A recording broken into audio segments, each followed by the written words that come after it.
আজকে আমি একটা এঁচোড়ের কালিয়া বানাবো। এখানে দেখুন 1 কিলো এঁচোড় আছে, তাকে আমি নুন আর হলুদ দিয়ে এটাকে সেদ্ধ করে নিয়েছি।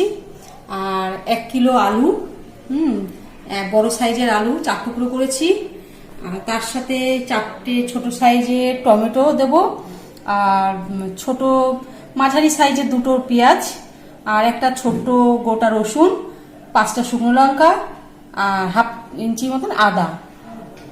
তার সাথে আমি সাদা তেল ইউজ করব, আর একটা চিকেন কারি মশলা, লবণ স্বাদ অনুযায়ী, 1 চামচ জিরে আর হলুদ। ফ্রাই প্যানটা গরম হয়ে গেছে, আমি এখন তেল দিয়ে দিয়েছি।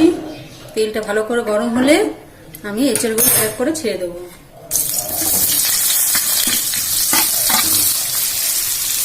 লবণ যে আমি সেদ্ধ করেছি তবুও আমি একটু লবণ দিলাম, যদি কম থাকে হাতের সাথে কম লাগবে একটু হলুদ দিয়ে দিলাম। তাকে খুব সুন্দর করে লাল করে ভাজতে হবে, যেভাবে আপনারা মাছ ভাজা করেন ঠিক সেইভাবে।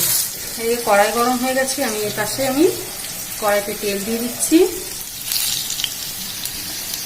এটা আমি আলুটা আমি 4 চামচে 2 চামচ লবণ দিয়ে দিলাম, 1 চামচ হলুদ, 2 চামচ হলদি। আলু ভাজাও হয়ে যাবে আর সেদ্ধও হয়ে যাবে।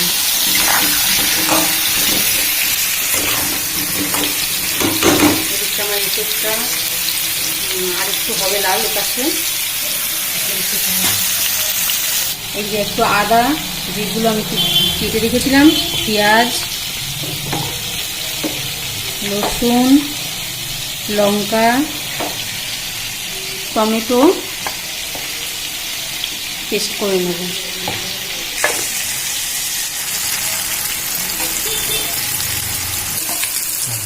আমার এঁচোড়টা ভাজা হয়ে গেছে, দেখুন লাল করে ভেজে নিয়েছি। এবার আমি এঁচোড়গুলো তুলে নেব। দেখুন আমার আলুটা লাল লাল করে ভাজা হয়ে গেছে। আমি এখন এই ব্যাটারটা দিয়ে দিচ্ছি।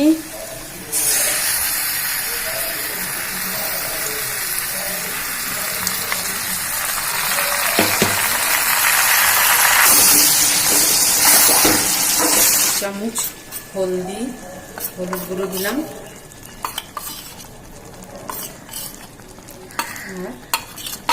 এখানে 2 চামচ, চা চামচে 2 চামচ লবণ আছে, আমি দিয়ে দিচ্ছি। আস্তে আস্তে মশলাটাকে আমি কষিয়ে নেব। ঢেকে দিলাম।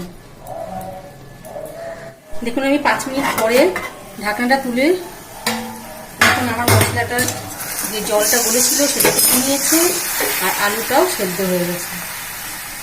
এবার আমি আঁচটাকে একটু বাড়িয়ে দিয়ে মশলাটা ভালো করে কষিয়ে নেব। দেখুন আমি একটু এঁচোড় ভাজার যে তেল ছিল সেখান থেকে সামান্য আমি একটু তেল দিয়ে দিলাম। 1/2 লিটার মতন জল কষিয়েছি, গরম জল এঁচোড়ে দেওয়ার জন্য।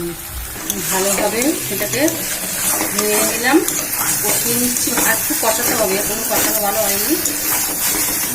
তার মধ্যে আমি চিকেন কারি মশলাটা আমি দিয়ে দিচ্ছি। পুরো 1 প্যাকেটই আমি দিলাম এর মধ্যে, যেহেতু 1 কিলো এঁচোড় আছে এর মধ্যে দিয়ে দিচ্ছি। এর সাথে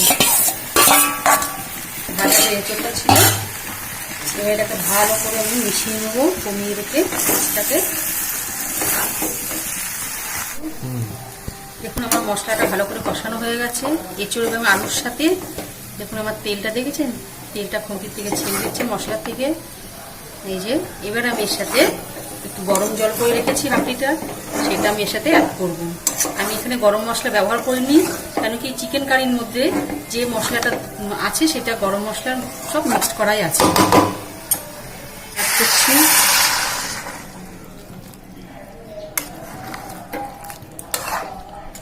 এটাকে ভালো করে ফুটে উঠলে এটাকে আমি নামিয়ে দেব।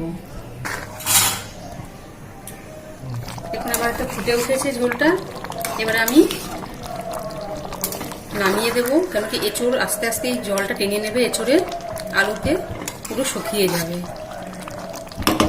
পুরো মাংসের মতন লাগছে। দেখুন এই তরকারিটা পেলে এঁচোড়ের আর মাংস লাগবে না, মাংস কথা একদম ভুলেই যাবেন। এর মধ্যে